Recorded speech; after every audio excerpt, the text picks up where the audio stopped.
Welcome back, everybody, to the Free Advice post game show. I am Dynamite, joined by Chris Chaos and FNTR, back at it again to talk about all that action we just saw. That was a incredible top 16 and top 8. Some of the things we talked about earlier definitely coming into play with a few extra things that we were going to touch on next week, but I think it's important for us to kind of reach into and dive a little bit deeper. So FNTR, why don't you take it away with what you saw throughout the top 8 and top 16 and some of the important notes, and then we'll jump over to Chris Chaos to give us his ideas and thoughts on what we saw. So, the biggest thing that I saw adding to the recipe of success for pretty much everybody in the later part of the bracket was the use of anti-airs. So, anti-airs are a way to stop your opponent from just jumping over anything and ignoring the ground game, and in that, you can turn the tides of a battle extremely quickly. Pretty much everybody who is successful in this bracket today, in any capacity, were anti-airing. That is one of the most important things that you need to learn how to do, and it works in every fighting game, right? Mm-hmm. Pretty much every fighting game that has jumping as a main mechanic, you're going to need to know how to anti-air. It is a winning strategy to anti-air people, you know? You look for that sort of thing, and you do your best to do it. Until it becomes second nature, essentially. You just have to, practice it a lot. And a lot of the players who were, especially later on with like Nagoriyuki and stuff like that, really high damaging anti-airs as well, right? Mei as well too. Lots of characters, and Soul as well. Like, it's mad important. You need to be doing it, right? If you hope to succeed, you need to know how to anti-air. And to anti-air with, in this game, traditionally, forward punch is the button that you're going to be pressing most of the time. In some cases, crouching heavy slash as well. Yeah, I think that hits on a very important point. Chris Chaos, anything you want to add to your thoughts, your analysis, and elaborate? Uh, Pretty much, not too much to add. Like, no, FNTR pretty much covered the big plays that was going on. A lot of it came from anti-airs, as you mentioned. And of course, like converting them, so pretty much converting off of anti-airs in this game can be a little difficult without meter.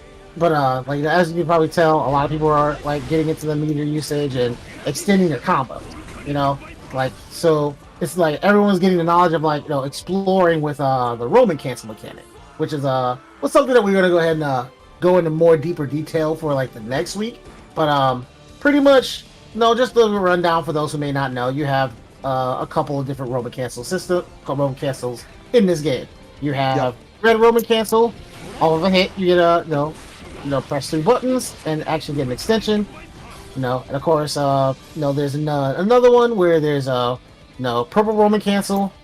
If you whiff, you can save yourself. We saw a lot of that today. Yep. A lot of this people realizing, oh, I messed up and whiffed. Oh, I don't want to get punished. Because remember what I was talking about earlier about whiff punishment, right? This is the way to save yourself, right? Of course, that's a little more advanced drifting RC. We'll get into that in a second. And of course, we have blue RC, which is what we saw. We didn't see this too much, but we did see it from time to time. So the blue RC.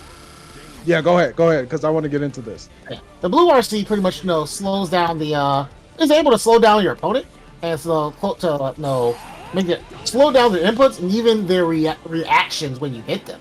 So you're able to get unique combos in combo situations that you probably wouldn't have gotten before. Like certain links and stuff like that. Here, but yeah, like you get the idea. So, but also there's one more as well that we didn't know that we saw a lot of as well was the gold RC, yellow RC, which is a defensive mechanic. Pretty much whenever you're in block stun, you can use this to like kind of save yourself. The little bubble shows up, and if they get hit, you have you're pretty much in a generally safe, depending on the space, generally safe to go ahead and get out of this, deal with the situation. But yeah, those are just kind of like the few basic rundown of those things. But we'll get in further detail on another date. But at the end of the day, those who were successful in the tournament were able to get proper anti-airs and able to convert those and get space control and led them to wins. Yeah, I mean, I really do think that kind of hits the nail on the head when it comes to analyzing what where especially later on in the bracket, you saw people being really successful. We did see some of the drift of the blue RC come out. Specifically, Nantaka Shaka had a sequence where they blue RC'd drift backwards to get a 2S or crouching slash punish onto Gantz. So, that is a powerful maneuver because, like you said, Chris, it allows them to slow time down, slow the opponent down as well, and leave them open for longer. Just incredible stuff. Things like I was saying during top 8, yes, this is a beginner's bracket. Yes, we encourage people to have a certain level, but at the end of the day, somebody's going to get to grand finals, right? There's going to be somebody who's always ahead of the pack, and that's also part of the fighting game experience. Yep. So moving into next week, we had 1 week of Strive, about a week, for people who had early access. What are some of the things that you think moving into next week that we will start to see, considering that, one, it's a new game, and two, I'm sure a lot of these players are watching and taking in information from all over the place? From what I'm seeing from next week, honestly, the next thing a lot of people should be probably looking into is, I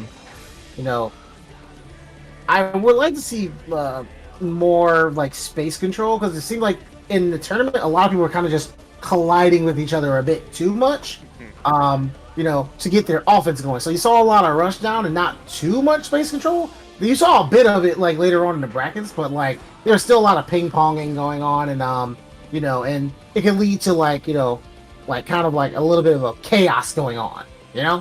I feel like when people kind of review the tapes or are watching matches, they'll see it like at a higher level when people are kind of just running at them or whatnot. People are gonna be able to start stuffing like these forward approaches.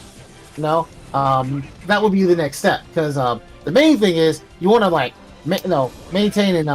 maintain your space and cover your ground.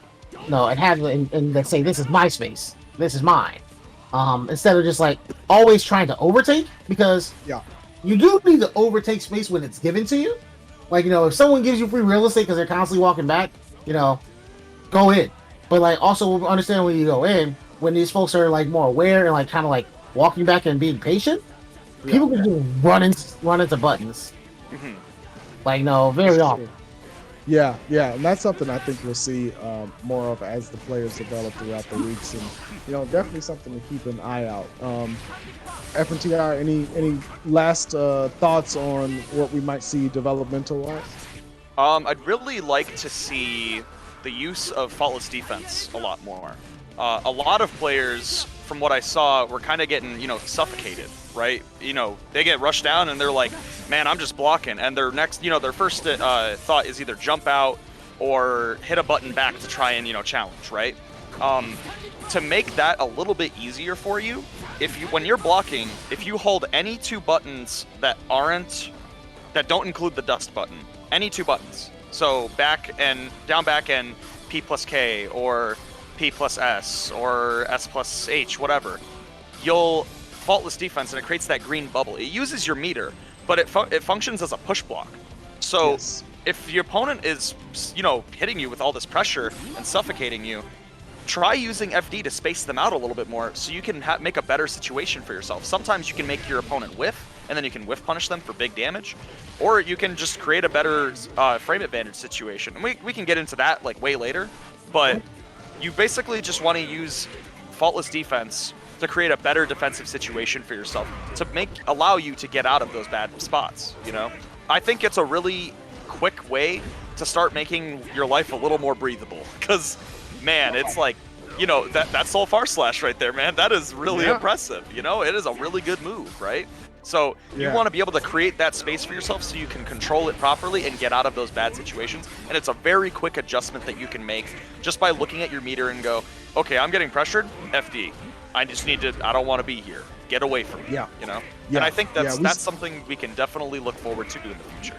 Absolutely, and we saw Grimflash, when they got the opportunity with Zato, really make use of that. Even when Eddie meter was down, right, was able to just kind of keep the pressure going, wait for Eddie to come back up, and faultless defense is a way to force the opponent off of you and possibly whiff so you can punish. So yeah, I think that that's one of the things that moving forward we're definitely going to see a lot more of as people get accustomed to that mechanic for playing gear and being able to use that for a defensive mechanic. And I'm excited. I'm definitely excited for week 2. So, if you haven't signed up, if you haven't participated for week 1, signups for week 2 will be open tomorrow at noon. You can still jump in. Congratulations, obviously, to the top 8 players. You will be receiving points. We'll go over the point system a little bit more during the week with some detailed information, but we'll keep track of the points as well. Post some updates on where people sit.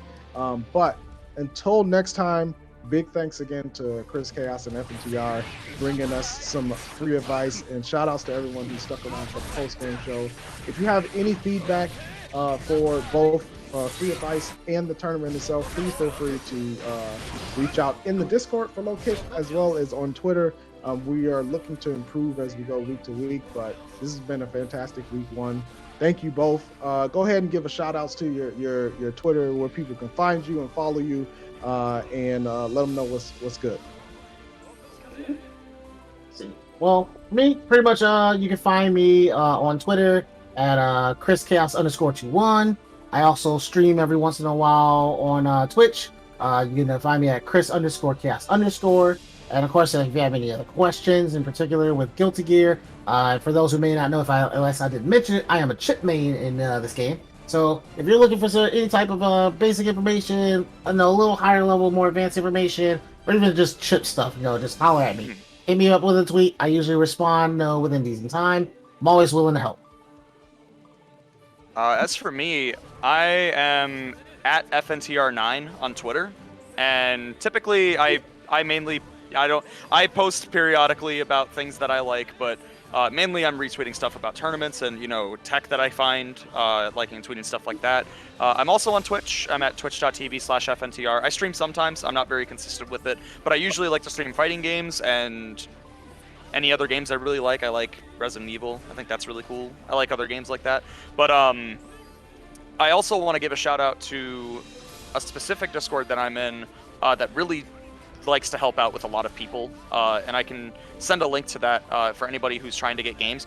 It's specifically an Exert Discord, but a lot of people are playing Strive in it, and a lot of people are still beginners in it.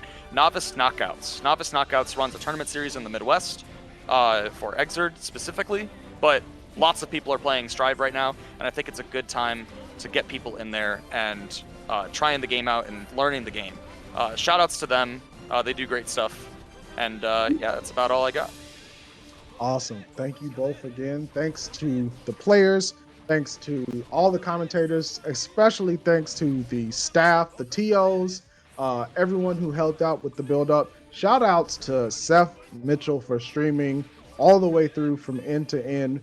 Big ups to you, sir. Much love. And you know what? It's almost time for another week of free. Until then, I've been Dynamite, and we will see you next Saturday at 6 p.m. Stay up, everyone. Hell yeah.